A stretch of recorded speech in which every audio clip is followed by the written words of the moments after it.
নমস্কাৰ বন্ধু বান্ধৱী সকল আৰু মৰমৰ ছাত্ৰ ছাত্ৰীসকল সকলোকে মোৰ চেনেলটোলৈ স্বাগতম জনাইছোঁ। মোৰ এই চেনেলত তোমালোকে সপ্তম শ্ৰেণীৰ গণিতৰ নতুন পাঠ্যপুথিৰ সকলো প্ৰশ্নৰ সমাধান লাভ কৰিব। গতিকে চেনেলটো ছাবস্ক্ৰাইব কৰি ল'বা আৰু বেল আইকনটো বজাই ৰাখিবা যাতে পৰৱৰ্তী এনেকুৱা ধৰণৰ ভিডিঅ'সমূহ সোনকালে লাভ কৰে। তেনেহ'লে বলক আমি ভিডিঅ'টো আৰম্ভ কৰোঁ। আজি আমি সপ্তম শ্ৰেণীৰ নতুন পাঠ্যপুথিৰ এক্সাৰচাইজ 1.3টো আলোচনা কৰিম। তেনেহ'লে তোমালোকে চাবাচোন। প্ৰথম কুৱেশ্যনটো দিছে 1 নম্বৰ, ফাইণ্ড দ্য কুৱেশ্যন। যে আমাক ইয়াত কি কৰিব দিছে, হৰণফল নিৰ্ণয় কৰিব দিছে। হৰণফলটো নিৰ্ণয় কৰিব দিছে। তেনেহ'লে আমি প্ৰথমতে চাম 1 নম্বৰ ৰোমান সংখ্যা 1 কিমান দিয়া আছে, 14 হৰণ কিমান দিয়া আছে, -5।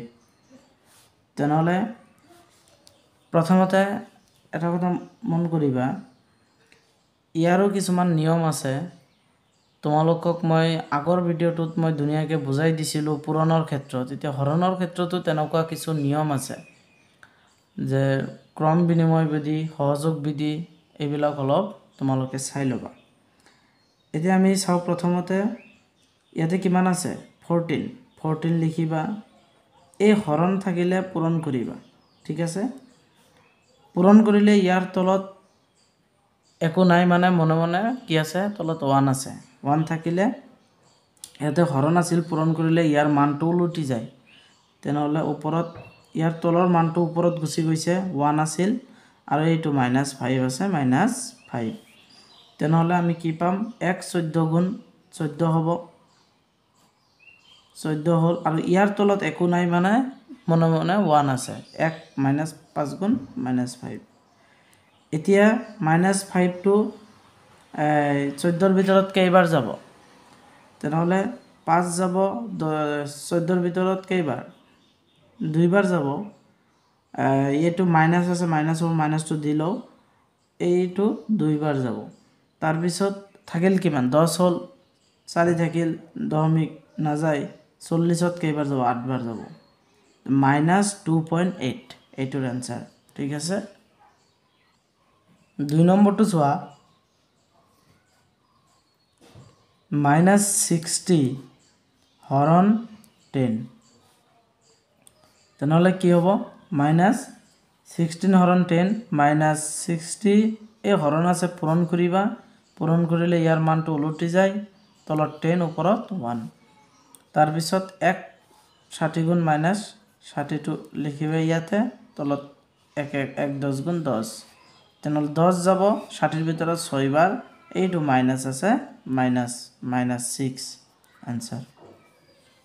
তাৰপিছত 3 নম্বৰটো চোৱা, এইটো 3 নম্বৰ, -54 হৰণ -6।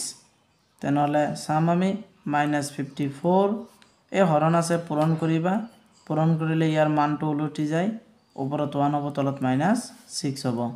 তাৰপিছত আমি চাম, 1 ইয়াৰ লগত পূৰণ মাৰিলে এইটো হ'ব, -54 ডিভাইডেড বাই এইটো 1 6 গুণ 6 -6। এতিয়া চোৱা, মাইনাছে মাইনাছে আমি কাটিব পাৰি, হয়নে? আৰু 6 9 গুণ 54, এইটো 6 যাব 54ৰ ভিতৰত কেইবাৰ, 9 বাৰ, ঠিক আছে। এইটো হ'ল এনচাৰ। এতিয়া ৰোমান সংখ্যা 4টো চালে হ'ল, এইটো 4 কিমান আছে, 0 হৰণ কৰিছে কিমান, -15 দি। তেনেহ'লে চাম আমি, প্ৰথমতে শূন্যটো আছে, শূন্য হৰণ থাকিলে পূৰণ কৰিবা। ইয়াৰ মানটো ওলটি যাব, ওপৰত হ'ব 1, তলত হ'ব -15। ইয়াত শূন্যৰ তলত একো নাই, মানে মনে মনে 1 আছে। 1 15 গুণ -15 হ'ব, আৰু 1 শূন্য গুণ 0 হ'ব। এতিয়া শূন্যক আমি যিমানেৰে হৰণ কৰোঁ, এই শূন্যই হ'ব এনচাৰ, ঠিক আছে। এইটো তাৰপিছত 5 নম্বৰটো চাওঁ, এইটো হৈছে 5 নম্বৰ। চাবা কি আছে 5 নম্বৰটোত, -61 হৰণ দ্বিতীয় ব্ৰেকেট দিছে প্ৰথম ব্ৰেকেট -60 প্লাস -1 দ্বিতীয় ব্ৰেকেট ক্লোজিং এইখিনি দিয়া আছে হয়নে এতিয়া চাও আমি আমাক এই 61ক এই দুটায়ে হৰণ কৰিছে ঠিক আছে তেনেহলে আমি লিখিম যে -61 এই দুটা হৰণ হৈ আছে হয়নে এই হৰণ এই দুটায়ে কৰি আছে তেনেহলে আমি এই দুটা হৰণ কৰি দিম ইয়াক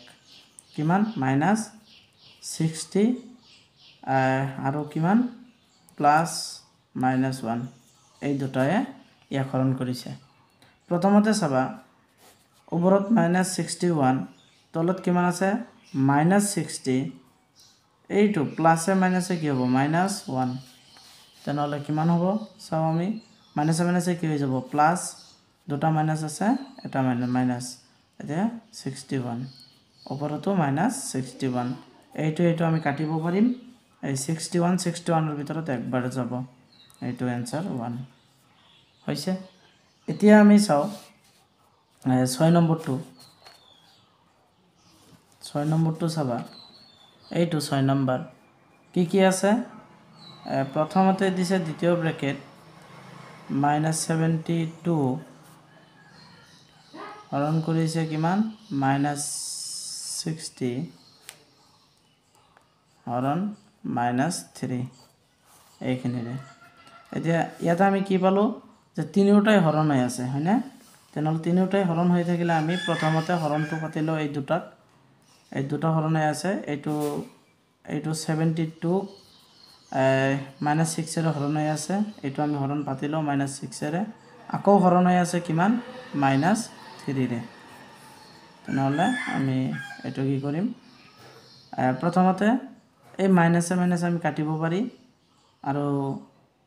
6 যাব 72 এৰ ভিতৰত কেইবাৰ 6 যাব 7 এৰ ভিতৰত একবাৰ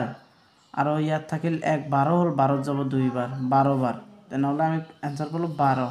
এই হৰণ আছে এই হৰণ আছে হৰণ ৰাখিবা ইয়াতে -3 তাৰ পিছত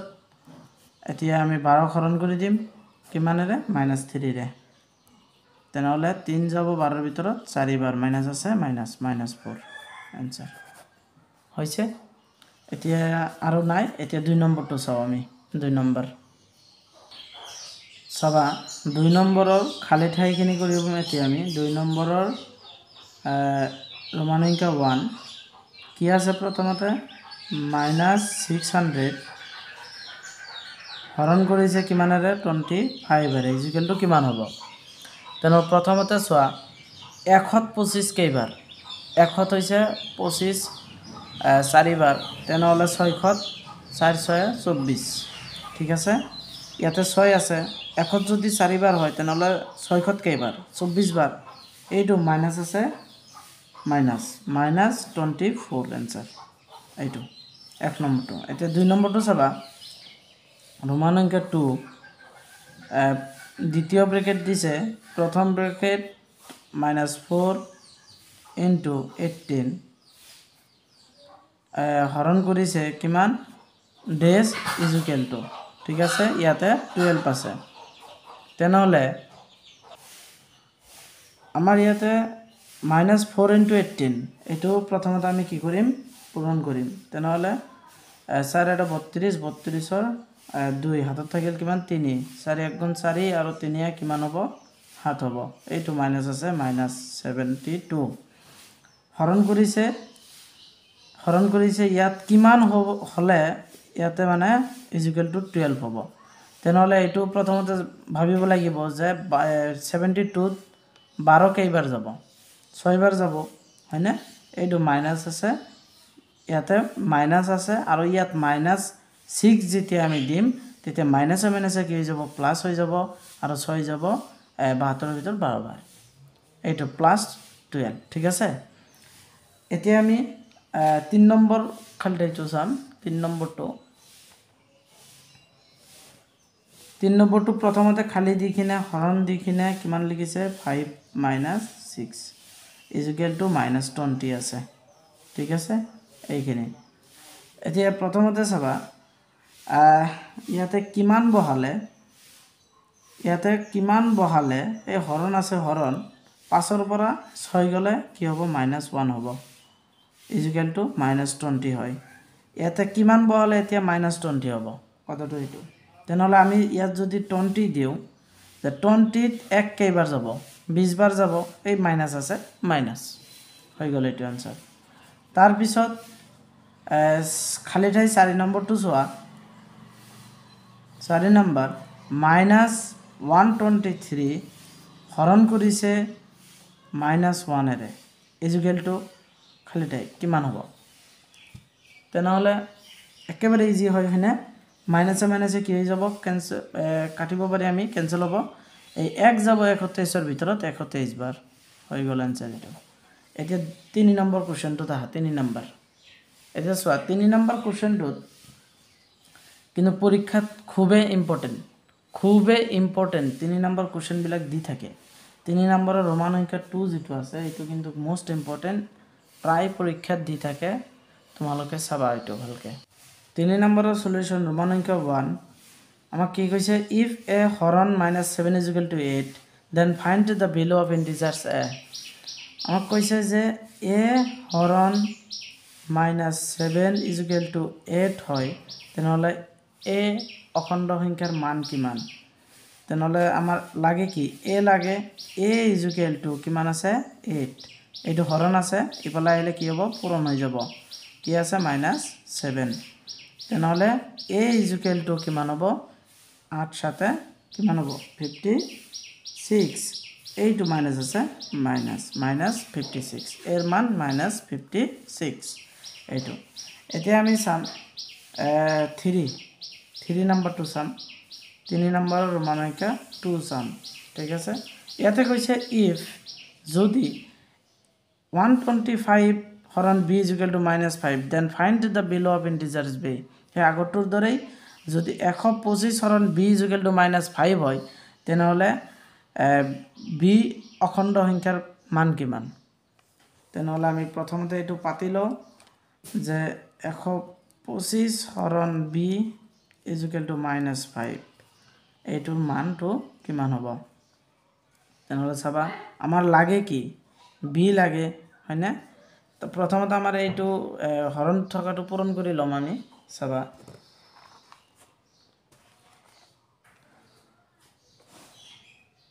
125 এই হৰণ আছে হৰণ দেখিলে পূৰণ কৰি লবা এতিয়া ইয়াৰ তলত মনে কি আছে তলত 1 আছে 1 টো ওপৰত গুছি যাব আৰু তলত কি হ'ব b হ'ব ইকুৱেল টু -5 তাৰ পিছত 125 এতিয়া আমাৰ লাগে কি b টো লাগে না নাই b ৰ মান লাগে তেনেহলে 1/b ইকুৱেল টু কিমান আছে -5 এইটো ইয়াতে প্লাস আছে ইফালে গলে কি হৈ যাব এইটো পূৰণ হৈ আছে হয় না নাই এটো পূৰণ হৈ আছে 125 টো ইফালে আহিলে কি হ'ব হৰণ হ'ব হৰণ কিমান 125 এতিয়া 1/b ইকুৱেল টু -5 হৰণ আছে হৰণ থাকিলে কি কৰিম পূৰণ কৰিলে ইয়াৰ তলত মানটো ওপৰত 1 গুছি যাব উল্টি যায় হৰণ থাকিলে পূৰণ কৰিলে ইয়াৰ মানটো উল্টি যায় ওপৰত 1 হ'ব তলত 125 হ'ব তাৰ পিছত আমি কি কৰিব পাৰি এতিয়া কটাকটি কৰিব পাৰি হয় না নাই আমি কটাকটি কৰিব পাৰি 5 ৰ ভিতৰত একবাৰ আৰু 5 যাব 125 ৰ ভিতৰত 25 বাৰ তেনেহলে আমি কি পালো 1/b ইকুৱেল টু কি পালো ওপৰত 1 গুণ 1 পালো আৰু তলত পালো 25 এইটো মাইনাস আছে -25 এতিয়া আমি বজ্ৰ পূৰণ কৰিম ঠিক আছে এতিয়া বজ্ৰ পূৰণ কৰিম চাবা প্ৰথমতে আমি b ৰ লগত 1 টো পূৰণ মাৰিম b * 1 কি হ'ব b * 1 ইকুৱেল টু আছে ইকুৱেল টু 1 * 1 ৰ লগত 25 পূৰণ মাৰা 1 25 গুণ 25 মাইনাস আছে -25 হয়না এইটো 1 ৰ লগত পূৰণ মাৰি মানে 1 টো দেখুৱাই দিলে ভাল হ'ব 1 * -25 তেনেহলে আমাৰ কি হ'ব b * 1 কি হ'ব 1 b গুণ কিমান হ'ব b এ হ'ব ইকুৱেল টু 1 25 গুণ 25 হ'ব -25 হ'ব তেনেহলে আমি b ইন্টিজাৰ্সৰ মানটো কিমান হ'ব 125 হ'ব এতিয়া 4 নম্বৰ কোৱেশ্চনটো চোৱা 4 নম্বৰৰ সলিউশন 4 নম্বৰটোত কৈছে write 3 pairs of integers a b such that a হৰণ b is equal to -5 তাৰ মানে আমাক কি কৈছে যে a হৰণ b is equal to -5 তেন্তে অখণ্ড সংখ্যা হোৱাকৈ তিনিযোৰ মানে আমাক কি লিখিব দিছে তিনিযোৰ মানে অখণ্ড সংখ্যা লিখিব দিছে মানে a হৰণ b is equal to -5 হোৱাকৈ তিনিযোৰ অখণ্ড সংখ্যা লিখা a হৰণ b is equal to -5 মানে এৰ মান এটা লব দিছে হৰণ কৰিব দিছে b ৰ মান এটা লব দিছে কিন্তু -5 হোৱাকৈ তিনিযোৰ অখণ্ড সংখ্যা লিখিব দিছে তেনেহলে প্ৰথমতে চাবা এক নম্বৰটো চাম আমি যদি লিখো এৰ মান is equal to 50 comma b ৰ মান যদি আমি লিখো -10 তেনেহলে আমি এক যেতিয়া হৰণ কৰিম b ৰে তাৰ মানে এনেকুৱাকে a হৰণ b যেতিয়া আমি b ৰে হৰণ কৰিম 1 তেতিয়া আমাৰ এনসাৰটো কি হ'ব চোৱাচোন 10 যাব 50ত কেইবাৰ 5 বাৰ মাইনাস আছে -5 হ'ব না নাই হেইটো তাৰ মানে এনেকুৱাকে তিনিযোৰ এতে 2 নম্বৰটো লিখিম ধৰি লৈছো আমি কি যে এৰ মান 100 লৈছো ঠিক আছে কমা b ৰ মান is equal to -20 লৈছো তেনেহলে 20 যাব 1 ৰ ভিতৰত 5 বাৰ এইটো মাইনাস আছে মাইনাস তাৰ পিছত তিনিযোৰ লিখিব দিছে তো এৰ মান আৰু এটা ধৰো 30 ধৰিছো 30 তেনেহলে b ৰ মান is equal to -6 ধৰিছো তেনেহলে আমাৰ কি হ'ব চাও যে 6 যাব 30 ৰ ভিতৰত 5 বাৰ ঠিক আছে 6 যাব 30 ৰ ভিতৰত 5 বাৰ মাইনাস আছে মাইনাস -5 হৈ যাব তেনেহলে এইটো হৈছে আমাৰ 4 নম্বৰৰ সমাধান এতিয়া আজিৰ ভিডিওটোত এইখিনিয়ে মোৰ ভিডিওটো ভাল লাগিলে তোমালোকে লাইক কৰিবা শেয়াৰ কৰিবা আৰু কমেন্ট কৰি জনাবা মোক ঠিক আছে মোৰ ফালৰ পৰা সকলোকে তোমালোকক মানে ধন্যবাদ জ্ঞাপন কৰিছো থ্যাংক ইউ